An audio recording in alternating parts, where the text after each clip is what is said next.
Bismillahirrahmanirrahim. Assalamualaikum warahmatullahi wabarakatuh. Perkenalkan, nama saya Diki Nardo, NIM 1904030196. Di sini saya akan menjelaskan sedikit mengenai analisis laporan keuangan sebagai tugas UTS saya. Jadi yang pertama yaitu pengertian analisis keuangan. Analisis keuangan adalah kemampuan yang digunakan untuk mengevaluasi kelangsungan bisnis, stabilitas, profitabilitas bisnis, subbisnis atau proyek. Analisis laporan keuangan merupakan analisis mengenai kondisi keuangan suatu perusahaan yang melibatkan neraca dan laba rugi. Adapun tujuan analisis laporan keuangan, yaitu pada dasarnya tujuan utama dari analisis laporan keuangan adalah untuk memahami dan mendiagnosis informasi yang terkandung dalam laporan keuangan dengan maksud untuk menilai profit, stabilitas dan kesehatan keuangan serta membuat perkiraan tentang prospek masa depan perusahaan. Dalam praktiknya secara umum ada 5 jenis atau laporan keuangan yang bisa disusun, yaitu yang pertama neraca. Merupakan laporan yang menunjukkan posisi keuangan perusahaan pada tanggal tertentu.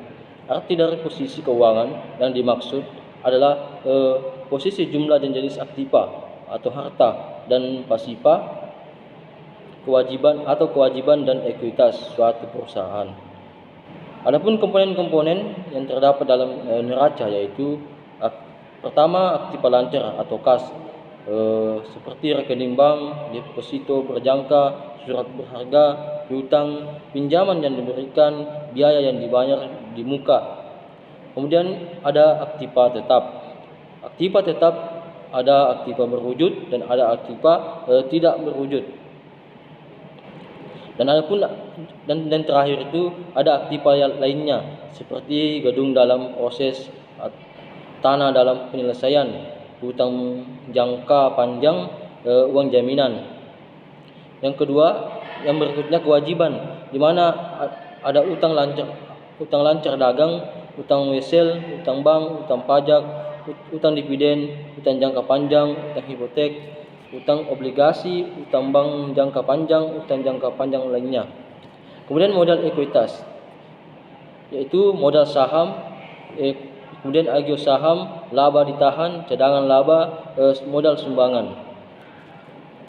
Selanjutnya laporan laba rugi adalah laporan yang merupakan laporan keuangan yang menggambarkan hasil usaha perusahaan dalam suatu periode tertentu.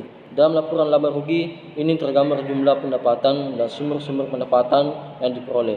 Kemudian juga tergambar jumlah biaya dan jenis biaya yang dikeluarkan selama periode tertentu. Dan terdapat komponen-komponen yang terdapat dalam laporan laba rugi, yaitu pertama penjualan atau pendapatan, kemudian yang kedua harga pokok atau penjualan, terus laba kotor, kemudian yang terakhir biaya operasi. Laporan perubahan modal atau laporan perubahan yang berisi jumlah dan jenis modal yang dimiliki pada saat ini. Kemudian laporan ini juga menjelaskan perubahan modal dan sebab-sebab terjadinya perubahan modal di perusahaan.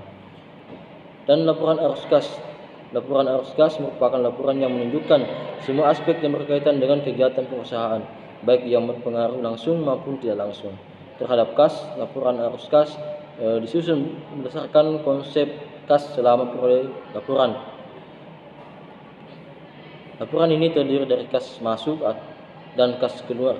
Selama periode tertentu, kas masuk terdiri dari uang yang masuk ke perusahaan seperti hasil penjualan dan penerimaan lainnya. Sedangkan kas keluar merupakan jumlah pengeluaran dan jenis-jenis pengeluarannya seperti pembayaran biaya operasional perusahaan.